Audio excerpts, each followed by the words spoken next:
This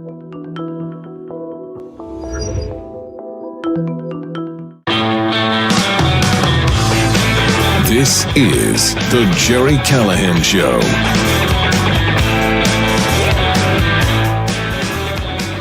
Well, I, for one, don't know what I'm going to do now. The Washington Post, as you may have heard, announced yesterday that they were laying off 300 reporters. First of all, I didn't even know they had 300 reporters. Apparently, they had over 800, and now 300 have been given their walking papers, including the entire sports department. Many overseas bureaus shutting down, the bureaus in Hong Kong and Cairo and all over the place. They even recalled a reporter who was on the front lines in Ukraine. She was hunkered down, and she got the memo that your services are no longer needed here, and she was heartbroken. But to me, the worst is, and I'm not sure what I'm going to do now, because they eliminated, apparently, the entire climate department at the Washington Post.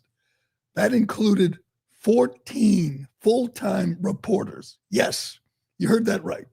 There were 14 people at the Washington Post, probably all making 150 grand at least, whose job it was to cover climate change, which of course is a made-up thing that nobody believes anymore. But you had people, you call it, graduates from Columbia, Northwestern, who thought they were doing important work covering climate change. Now, when it snows, who's going to tell us that the cause is climate change? Where are we going to go for our climate change hoax updates?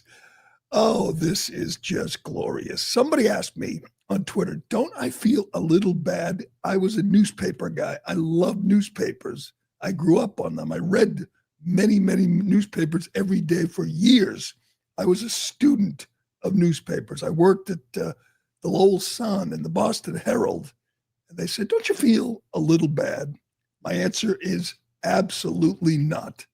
These insufferable people, they weren't real journalists. I'm sure there were a couple real journalists at the Washington Post. I can't name them off the top of my head, but the most part, they were propagandists. I mean, these were hardcore left-wing propagandists who pushed every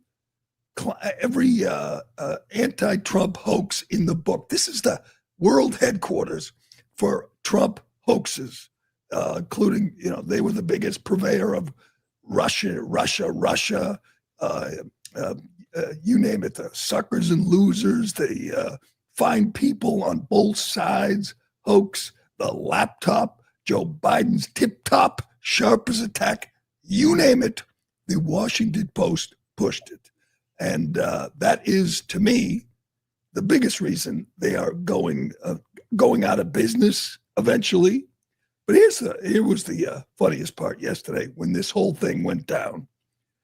You heard it from all over the place, from journalists at the Washington Post, from politicians. All your favorite left-wing demagogues were up in arms because Jeff Bezos is doing business. Jeff Bezos, a billionaire, bought the Washington Post in 2013 for $250 million. A couple of years ago, he was losing a lot of money. He's losing $100 million a year. Jeff Bezos decided they had to change course. They had to be more fair and balanced. They had to do journalism. They didn't endorse Kamala Harris for president. Why? Because Kamala Harris was a joke. She couldn't be president. Everybody, any honest person knows Kamala Harris was not fit for the job. So they withheld their endorsement. They didn't endorse Trump, of course. They just didn't make an endorsement. That set off a flurry of cancellations among all the good lefties all over the country. Said, no, we're not going to continue to subscribe. That hurt the business model, but they were trying to do journalism. They weren't just catering to the far left in the country. It didn't help to lose all these subscribers and actually try to do some balanced journalism. So they continued to lose north of $100 million a year leaving Jeff Bezos with no choice. Now he's a billionaire worth something like $200 billion, but he's a businessman. And he looked at this thing, this little plaything, this little playground for these hardcore leftist elitists, and said, why am I doing this? Why am I losing $100 million a year? And they said, we're going to cut back. We're going to get rid of the Cairo Bureau. We're going to get rid of the climate department. We're going to get rid of the sports department. They eliminated the entire sports department. And they made these cuts. They issued these layoffs. And then it began. Then they all just started weeping uncontrollably on social media. Oh, it's heartbreaking. This could be my favorite. Throw her up there. This is Akila Johnson. She's been at the Washington Post for 5 years. She writes on X, in 2021, I was hired by the Washington Post to cover health disparities and explore the way racism and social inequality affects health. 4 months ago, I became the generations reporter exploring how health is experienced by different people across the life course. Today, I was laid off. I'm not sure if that was supposed to evoke some sympathy, but I'm sorry. I laughed out loud. So you thought that was a real job, lady? You thought you were invaluable to the company, covering health disparities and explore what? I was hired to cover health disparities and explore the way racism and social inequity affects health. I'm sorry, lady. That's not a real job. You're not a journalist. This was charity. These are like Make-A-Wish kids. They're paying them hundreds of thousands of dollars a year to produce a product that nobody was buying. They literally had an entire department devoted to climate change, and it's been dismantled. And we are supposed to feel bad? You ask me, does any part of me feel bad? No, not in the least. Quite the contrary. I like the free market system. I like capitalism, and that's what this is, and they can't take it. They have these make-believe, phony baloney jobs, and they virtue signal and think somehow that they're important, that they're vital, that this is journalism. What she just described, that's not journalism. That's advocacy, first of all, activism. Secondly, it's worthless.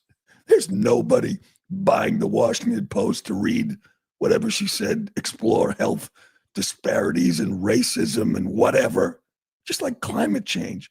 Do you think there's actually people buying the Washington Post because they really enjoyed the work, the valuable work of the climate department, the 14 full-time reporters who are covering the climate hoax? Let me just explain. In a normal newspaper, there's no such thing as a climate department. There's no such thing as a full-time reporter covering health disparities and racism and all, whatever. When I worked at a paper, everybody had just, you had sports, you had news, you had crime, and you were supposed to produce. I don't remember a day when I worked at a newspaper when I wasn't expected to produce a story, a column, maybe multiple stories on that day. If you worked 5 days, that was at least 5 stories you wrote. These are people that wrote like 3 times a year. They weren't journalists. They were charity cases, because you had a billionaire who saved the paper, and he was at one point a Democrat, wanted to save the Washington Post. So these were charity cases. He hired them or paid them or kept them on, and they didn't provide any value to Jeff Bezos or the company. And now they're gone, and they can't believe it. You know what you call that? Business. Jeff Bezos did not get rich just handing out money to people he agreed with politically. But the Democrats can't handle it because they're not capitalists. They don't believe in free market system. Here is Liz Warren when the news broke. She writes, Jeff Bezos just fired hundreds of reporters at the Washington Post, including the Amazon reporter holding his company accountable. Reminder, Jeff Bezos' net worth is nearly $250 billion. So what? So because he's rich, he's supposed to lose $100 million a year on this pet project? Can you explain to me why? Why? Liz, tell me why is Jeff Bezos supposed to lose $100 million a year? Because he's a nice guy? Because he's a liberal? Because you think this propaganda arm of the Democrat Party is worth saving?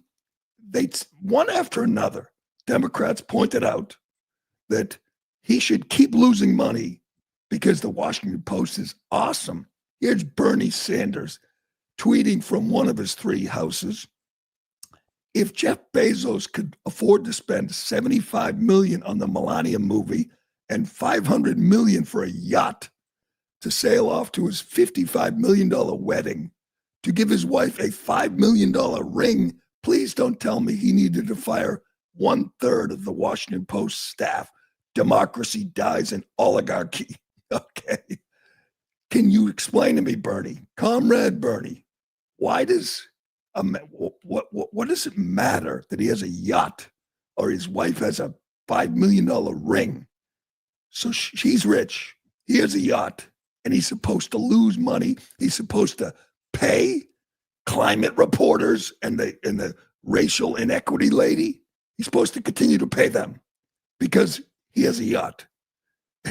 This is illuminating in so many ways. It obviously calls out the hypocrisy of these George Soros stooges who love billionaires. Some billionaires, they love Soros, but Bezos, who used to be one of them, who's probably still a Democrat, but they can't stand the fact that he's doing business. He's running a company, and he's looking at the balance sheet saying, "Why are we paying this lady, $150,000 to cover racial inequities and whatever? That's not producing any revenue. She's not worth it. She has no value. I'm done here." And the Washington Post, as everybody's pointing out online, is it's garbage. Okay, it's garbage. It's as bad or worse than the New York Times. Here's just one great example. This is another one that made me laugh out loud. Here's an editorial from the Washington Post upset that George Washington University is named after our first president, and he owned slaves. And the headline is, George Washington University needs a new name. It's in the Washington Post. I don't know, maybe they laid off the editors before they laid off the reporters, but the headline, nobody picked up on that when they were putting the paper together, that they are called the Washington Post, and they're demanding George Washington University change its name. Oh, that is just hilarious. This is hilarious. And here's the thing. There's journalism going on out there, a lot of independent journalism. Nick Shirley breaking the blowing the whole thing wide open in Minneapolis with the fraud. He's in California now. Benny Johnson, who's just in California, exposing $100 billion in fraud. The Washington Free Beacon, I don't even think it's a hard copy, it's online, does amazing work. They just exposed Wes Moore, the governor of Maryland, who's probably going to run for president, as a serial liar. Another Liz Warren, lying about his military service, lying about his family history. And you can read all about it in the Washington Free Beacon. You can't read about it in the Washington Post because they're not a real newspaper. They're just like the New York Times, the Boston Globe. They're the media wing of the Democrat Party, of the DNC, and people were sick of it. They alienated their hardcore left-wing base when they didn't endorse Kamala. And then there was no one left. No one else is buying this garbage. And the media is so upset. And they don't seem to understand. It's a business. They expect billionaires on their side to buy these rags as their little plaything, continue to pump out the propaganda, and lose millions. Same Boston Globe, same thing. The Boston Globe was bought by John Henry, who owns the Boston Red Sox. He owns, WEI. He owns Nesson. He owns half the things in Boston, and he loses a fortune on the Boston Globe, but he doesn't care. He bought it to control the narrative. Same with a number of LA Times, same thing. Atlantic Magazine, Steve Jobs' widow. She didn't buy it to make money. She bought it as a little plaything to have influence, to have power. Eventually, they look at the bottom line and they say, why am I doing this? Why am I doing this if we're not making any money, if we're not even trying to run it like a business? And what happens? Same thing that happens in any private company. Layoffs, cutbacks. Somebody looks at the bottom line and says, enough. That's what happened here. Here's the Atlantic. Again, not a real journalism, not a real journalism outlet, just a plaything for a billionaire, a left-wing billionaire, just like the Washington Post was, like the New York Times, the LA Times, the Boston Globe. Here's the lead. We're witnessing a murder.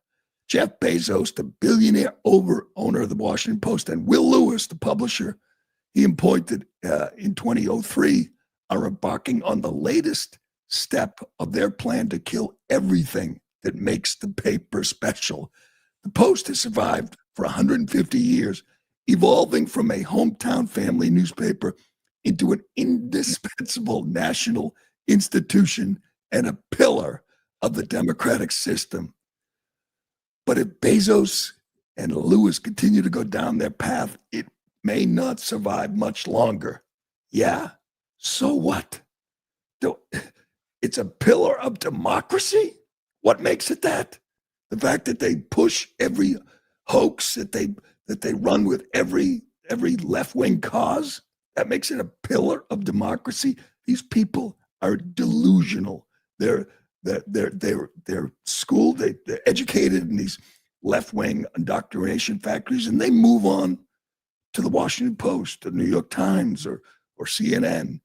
They live in this bubble. They don't even understand the free market system. They don't understand how Bezos got rich in the first place, not by buying things that lose $100 million. But this was great because it upset, as you know how I judge things. Who's upset? This pissed off all the right people. Liz Warren, Bernie Sanders, every left winger on CNN, Brian Stelter, and Abby Phillips. They're all upset that a capitalist doesn't want to lose $100 million anymore, who doesn't understand why.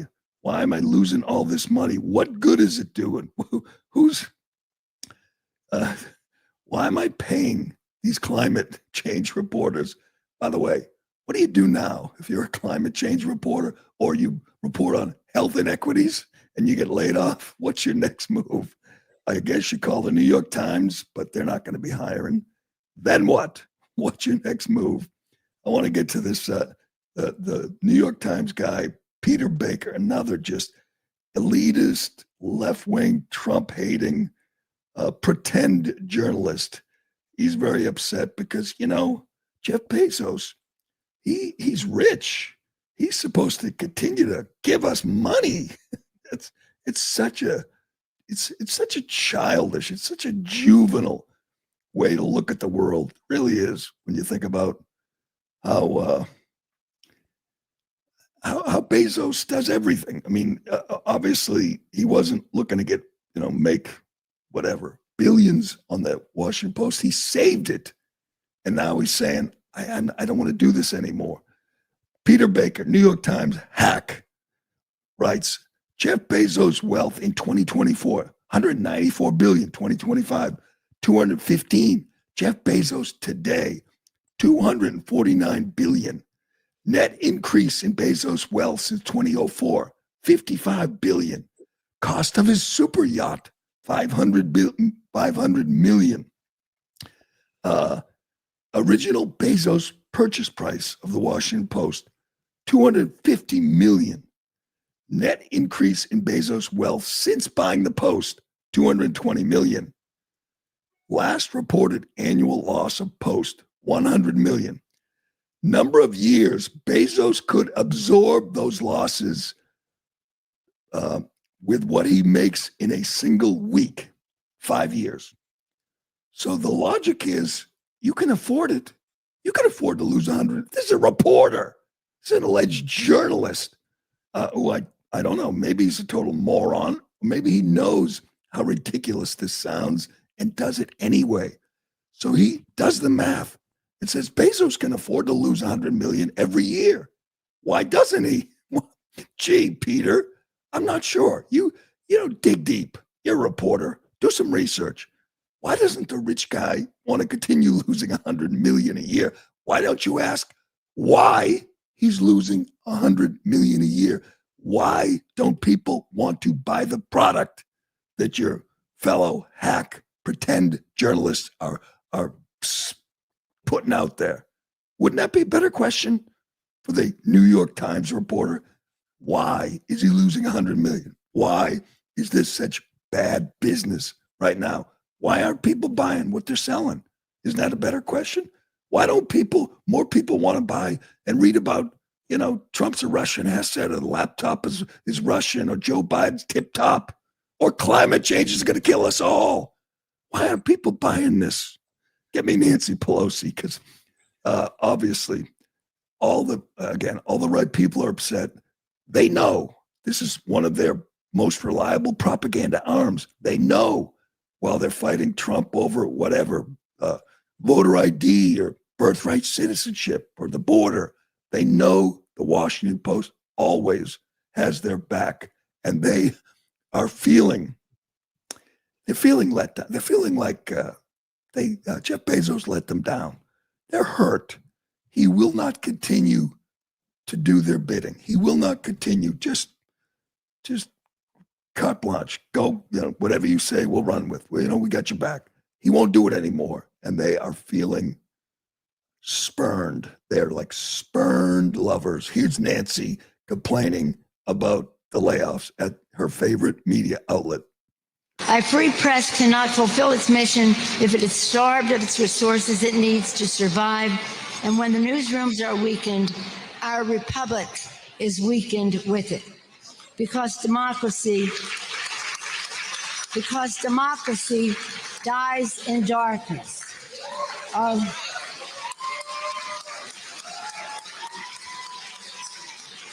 Are we all ready to say that together? Democracy dies in darkness. Democracy dies in darkness. You know what? It's amazing. People are getting more news now than ever. Even, sports or even climate change news. It's all, you can get online. You can get it for free. You can read, the Washington Free Beacon. You can see what Nick Shirley's up to, or Benny Johnson, or there's hundreds of journalists, independent journalists out there working hard, and they're consuming it. These people are making a living. They don't need Washington Post, New York Times, and see, they don't need you anymore. How can that not be a good thing? That's, the evolution of the news business. And now everybody is online. Everybody has social media.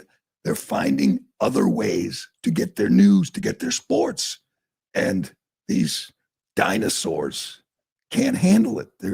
They're thinking, wait, we're a pillar. What do they call them? A pillar of the democratic system.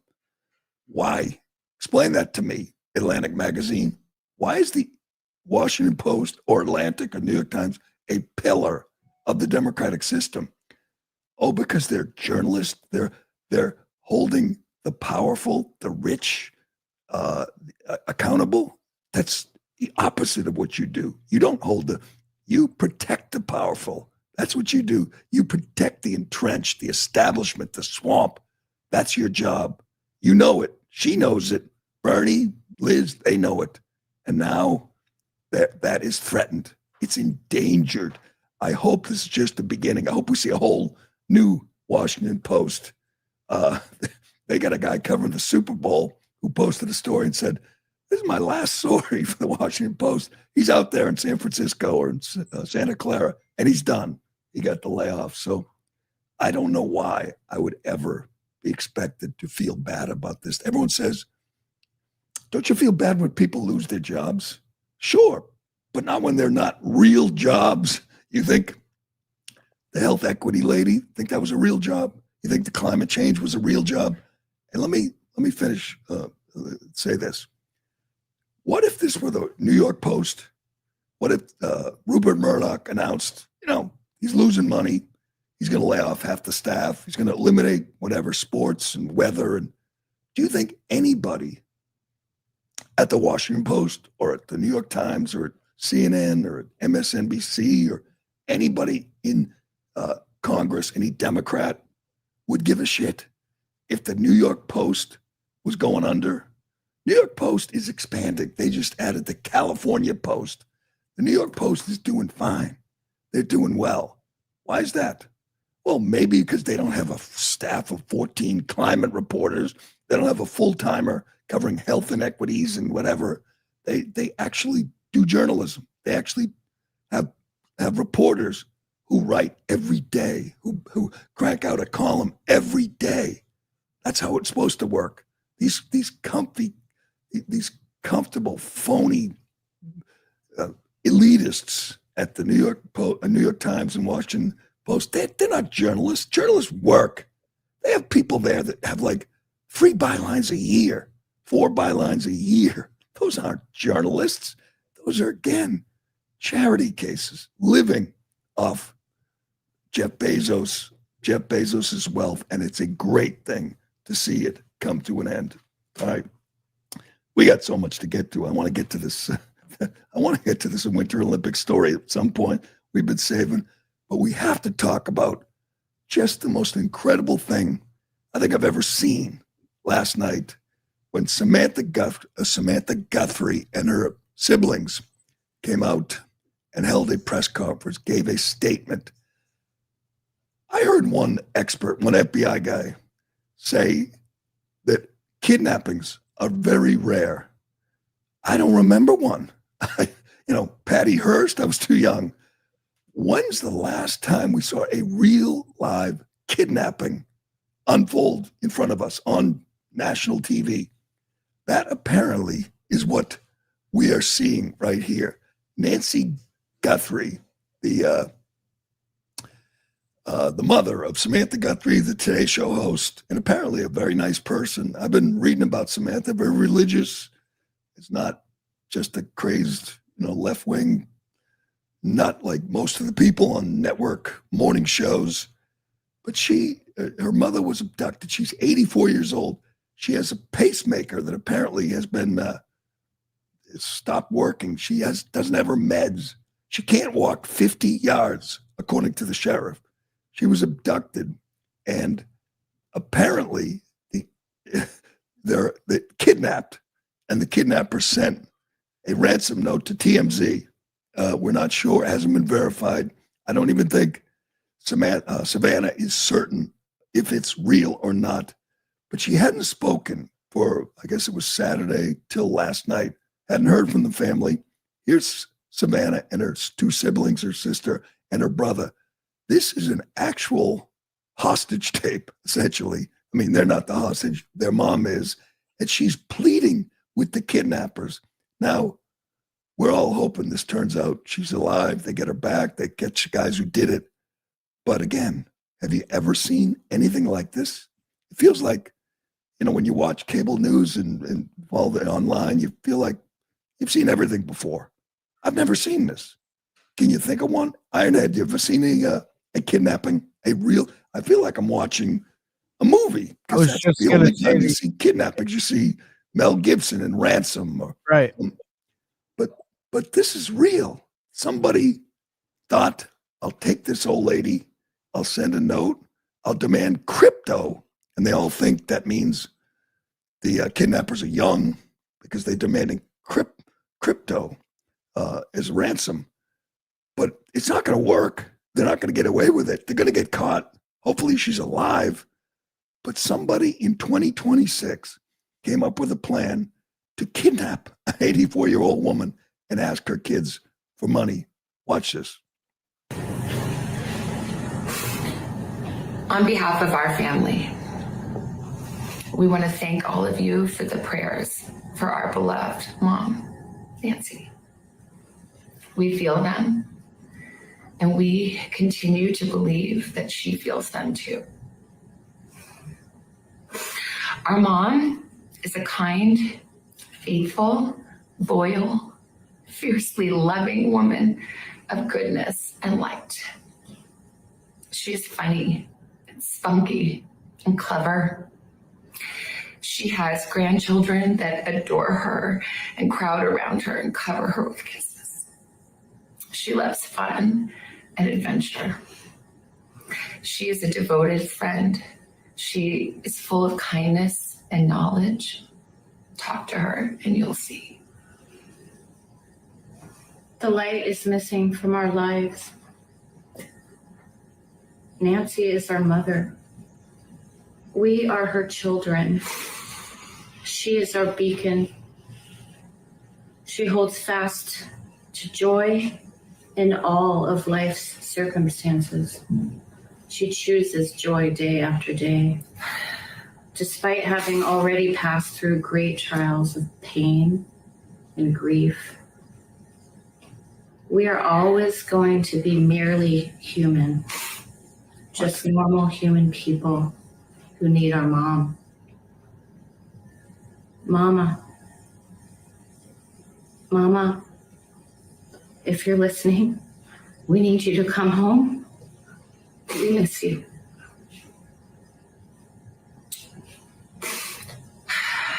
Our mom is our heart and our home. She's 84 years old. Her health, her heart is fragile. She lives in constant pain. She is without any medicine. She needs it to survive. And she needs it not to suffer.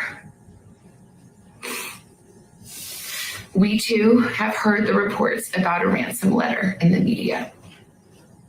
As a family, we are doing everything that we can. We are ready to talk. However, we are ready to talk. So they didn't get the note. TMZ, Harvey Levin got the note, but which is odd. And I heard one, I mean, there's been a million of these former FBI guys saying that the FBI likely wrote those statements. I don't believe that. They might have edited or told them what to say and not say, but I'm pretty sure that was from the heart. And they are begging. They're saying they're willing to talk. They're willing to negotiate with the kidnappers. That was real. I mean, I watched this whole thing last night and they just kept playing it over and over. And I'm saying, I can't imagine what they're going through. I don't think I've ever seen this before. I don't know what the plan is. You know, in the movies, they set up the drop and they catch them and whatever. Is that how this is going to work? Are they going to set up? They're going to pay the ransom and then have a place where they get their mother back. Is she still alive? Do we know? I mean, she had a bad heart. She had all kinds of issues. She has no meds. I'm not full of optimism on this one. I'm really not. And I think they'll catch the person. I hope they'll catch the person. I think Trump said he's ordering, all the resources they need. I'm pretty sure they have all the resources. I'm pretty sure the FBI is on the scene. They're using all the technology they can. The person dismantled the cameras at her house before taking her away. There's a blood trail. So what did they do? Beat her up? It's just wild, wild, wild. Again, I don't feel good about this. I mean, It's heartbreaking, but I'm not sure that it's gonna, I don't know, end well. It does feel like a movie, and you never feel good about the ones in the movie, but it usually turns out pretty good. So Yeah, I mean, it's a movie, and they don't usually kidnap 84-year-old women who have bad hearts. That's a bad move. The Lindbergh baby, says Rudy. That was a while ago. Elizabeth Smart, that's a decent one. I don't remember a video like this ever seeing anyone do this. This is a semi-famous woman, Savannah Guthrie, and by all accounts, a terrific person, begging the kidnappers to give her mother back. Keep an eye on this, Ironhead. This is going to break any minute now. Any minute now. All right. Yeah, this is Trump. He writes, I spoke with Savannah Guthrie, let her know that I'm directing all federal law enforcement to be at her family's and local law enforcement's complete disposal immediately. We're deploying all resources to get her mother home safely. The prayers of our nation are with her and her family. God bless and protect Nancy. Fine. I think they already had all the resources at their disposal. I mean, aren't there like whole teams of FBI agents who specialize in this kind of thing? Aren't they on the scene? I don't feel good about the local sheriff. Every time I see them talk, it's a little weird, a little weak. They say over and over again, they have no idea who they have no answers to anything. You would think they've probably seen this a bunch of times and they know what this is leading to and just don't want to say it out loud. Right. I mean, whether she's alive or dead, they got to get the guys. And are they Americans? Are they cartel? Are they, illegal? What are they? I mean, are they smart? Did they a lot of planning go into this? Did they grab her because she's Savannah Guthrie's mom? That's weird. I mean, did they think her daughter has money? Let's do this. And will they take it to the next step? Will they be wiring the crypto to wherever, hoping to get her back? We'll see. It's a wild story. And again, something I have never seen before. And I don't say that often. I'll tell you what I have seen before. And I'm looking forward to seeing it again. This may or may not be big news. Kamala Harris. We're not sure if Kamala is back as a candidate for president, but her HQ, her headquarters are back online. This was cryptic and a little ambiguous, but this is what they posted last night, and everybody is speculating. The HQ account, which was the campaign account, is back online, back on X, where it has 1 million followers, back on TikTok, where it has 5 million followers, and they post it and say tomorrow, which is today. Today, we may hear, we are praying. All right, Ironhead, hands together, bow your head. Please, Lord, we don't ask for much. Could you, we'll say we'll pray for the safe return of Nancy Guthrie. That's number one. But somewhere down the list, could you please convince Kamala Harris to run again? Please, God. I want her on the debate stage. I want her on the campaign trail. I want her back out there. I want her going head to head with Gavin Newsom. Tomorrow, they say. Again, that's today. I'm sure she's not up yet, but at some point today, we may have an official announcement that Kamala Harris, the worst presidential candidate in American history, is going to make another run at it. God, I need this. I want this. We have Kamala answering that tough question yesterday, teasing us. She loves to tease us. But Kamala talked about this on YouTube yesterday. Here you go. Madam Vice President, what's going on with Kamala HQ? Well, I'm so glad you asked. I have good news. So Kamala HQ is turning into headquarters, and it's where you can go online to get basically the latest of what's going on, and also to meet and revisit with some of our great, courageous leaders, be they elected leaders, community leaders, civic leaders, faith leaders, young leaders. I'm really excited about it. So stay engaged, and I'll see you out there. Thank you. I really love the Joker suit. Can you believe Jeff Bezos didn't want to endorse her? What a disgrace. God, every Democrat, every mover and shaker in the party is cringing right now, saying, "Oh God, not you, not again, don't do it."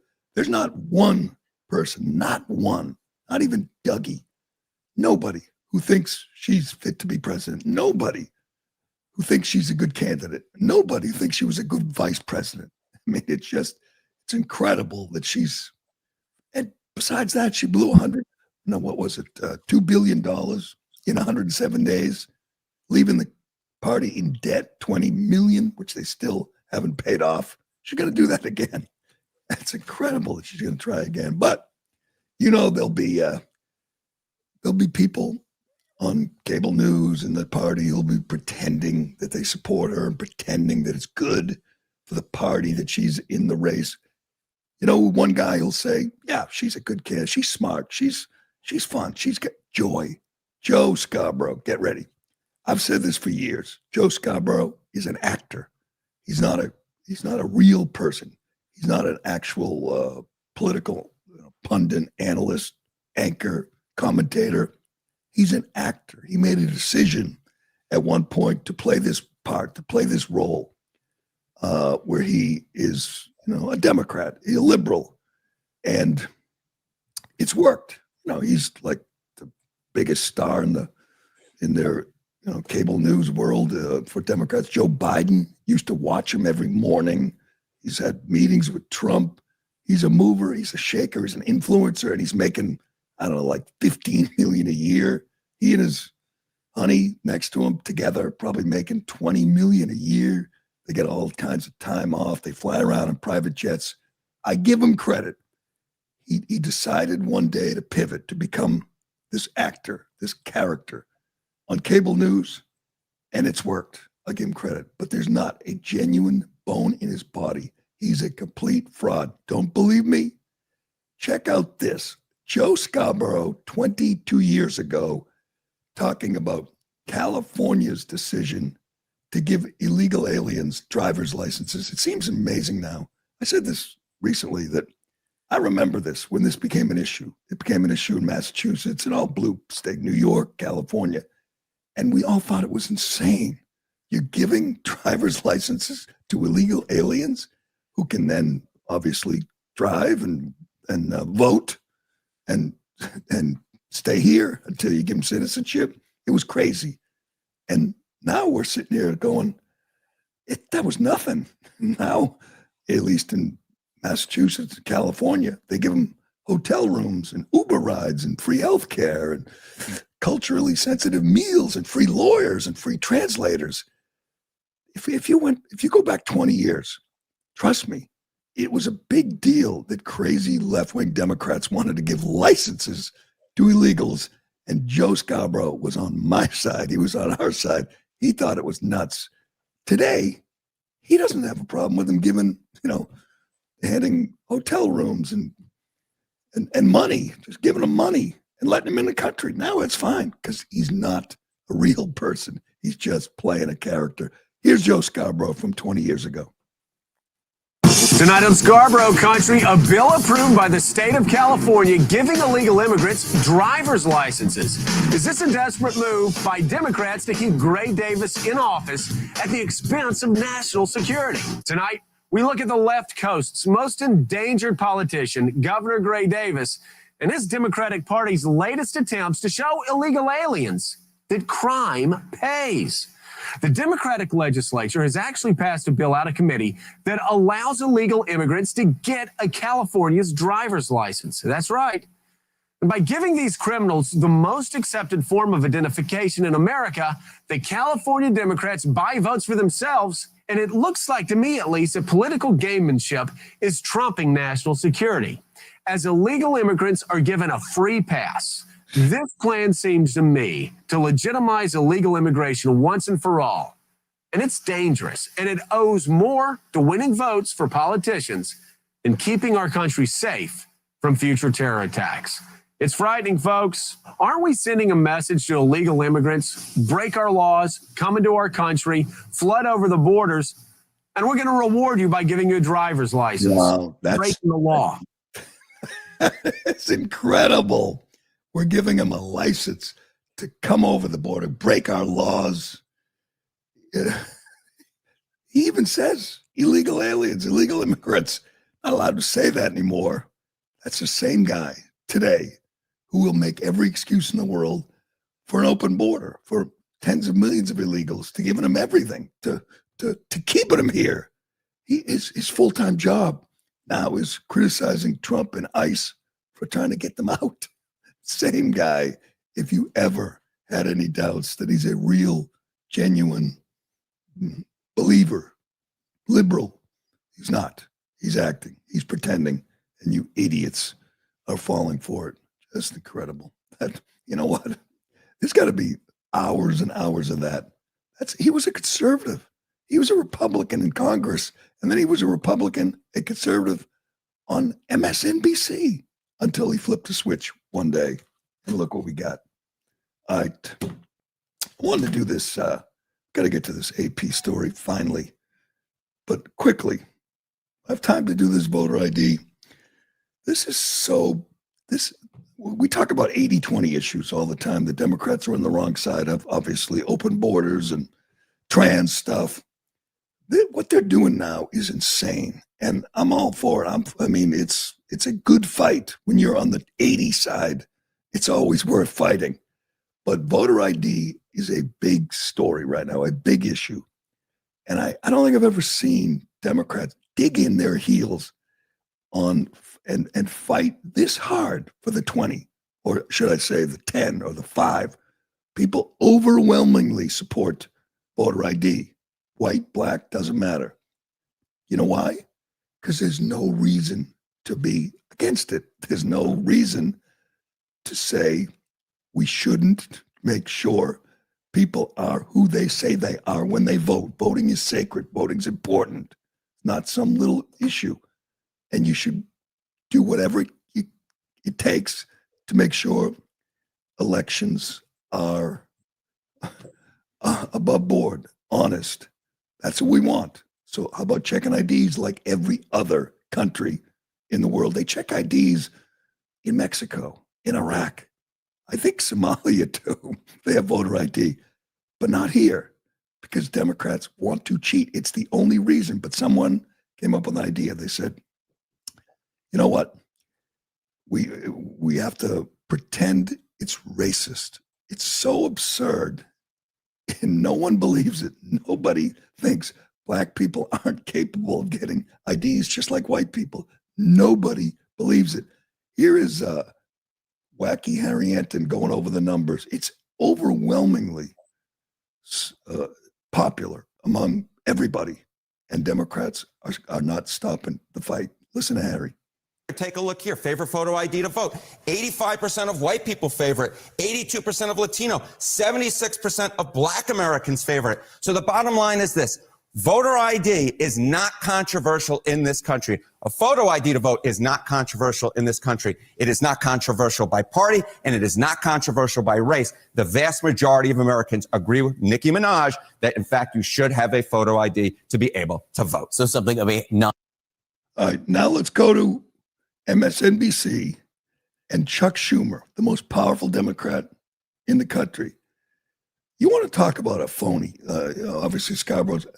He doesn't believe a word of this. It's a cynical political strategy. They're desperate to stop voter ID because they're desperate to cheat. We get that. And what they came up with was, it's racist. You just saw the numbers. 76% of black voters want voter ID.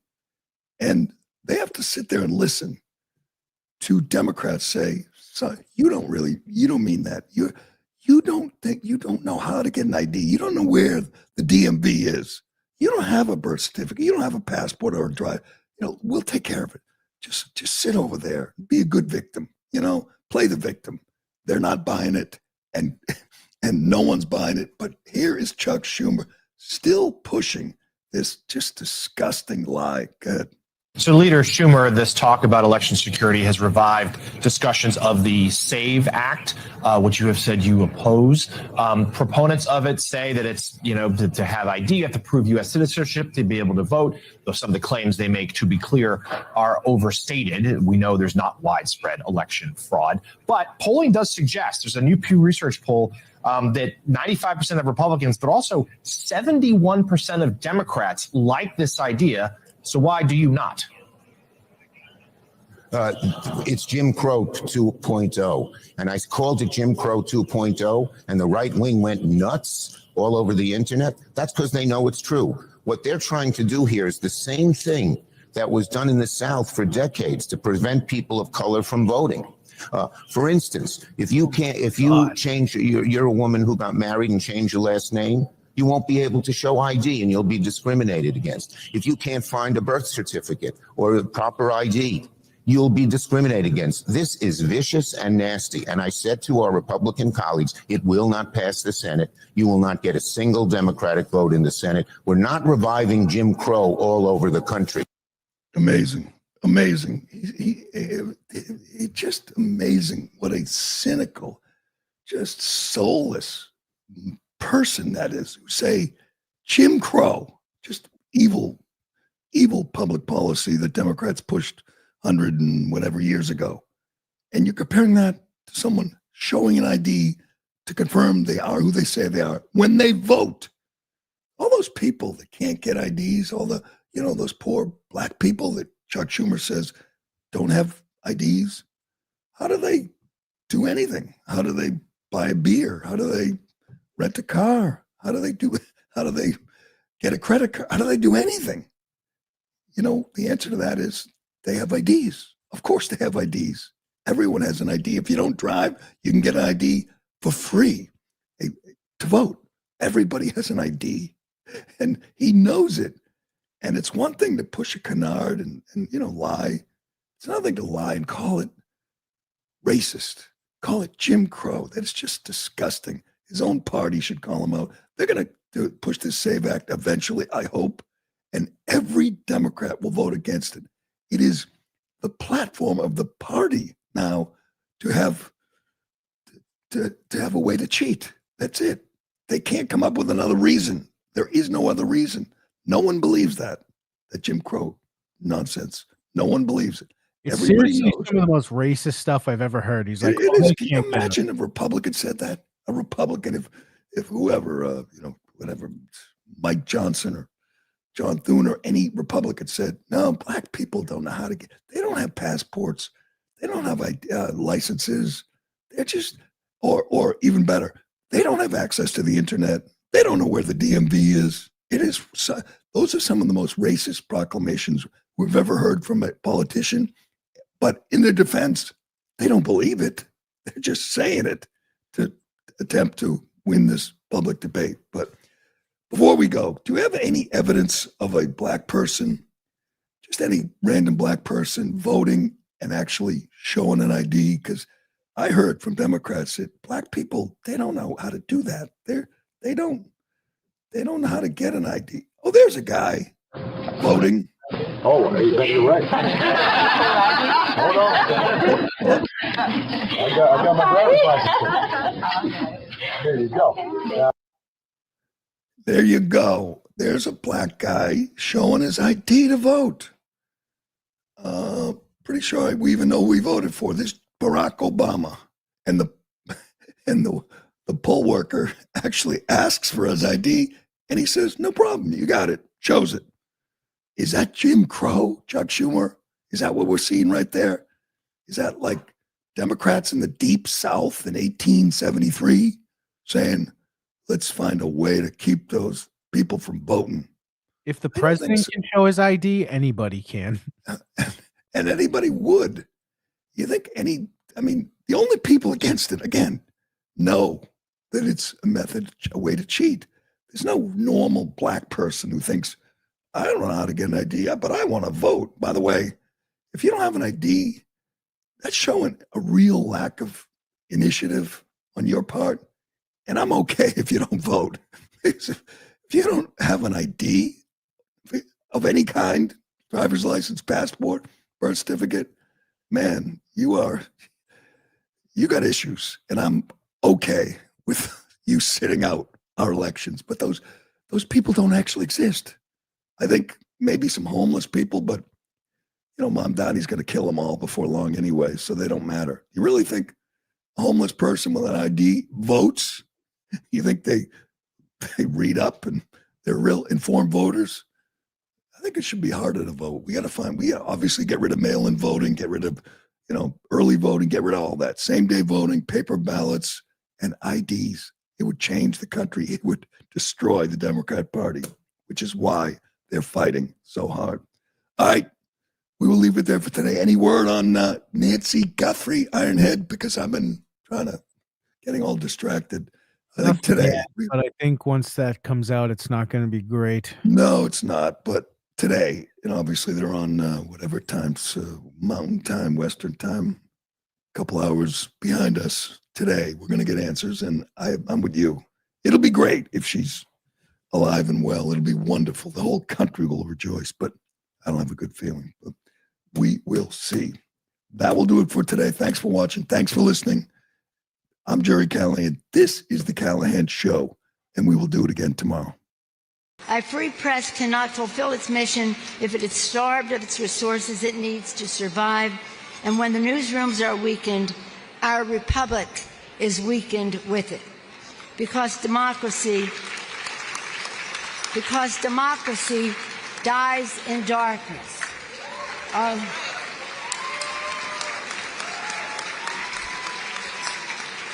Are we all ready to say that together? Democracy dies in darkness. Democracy dies in darkness.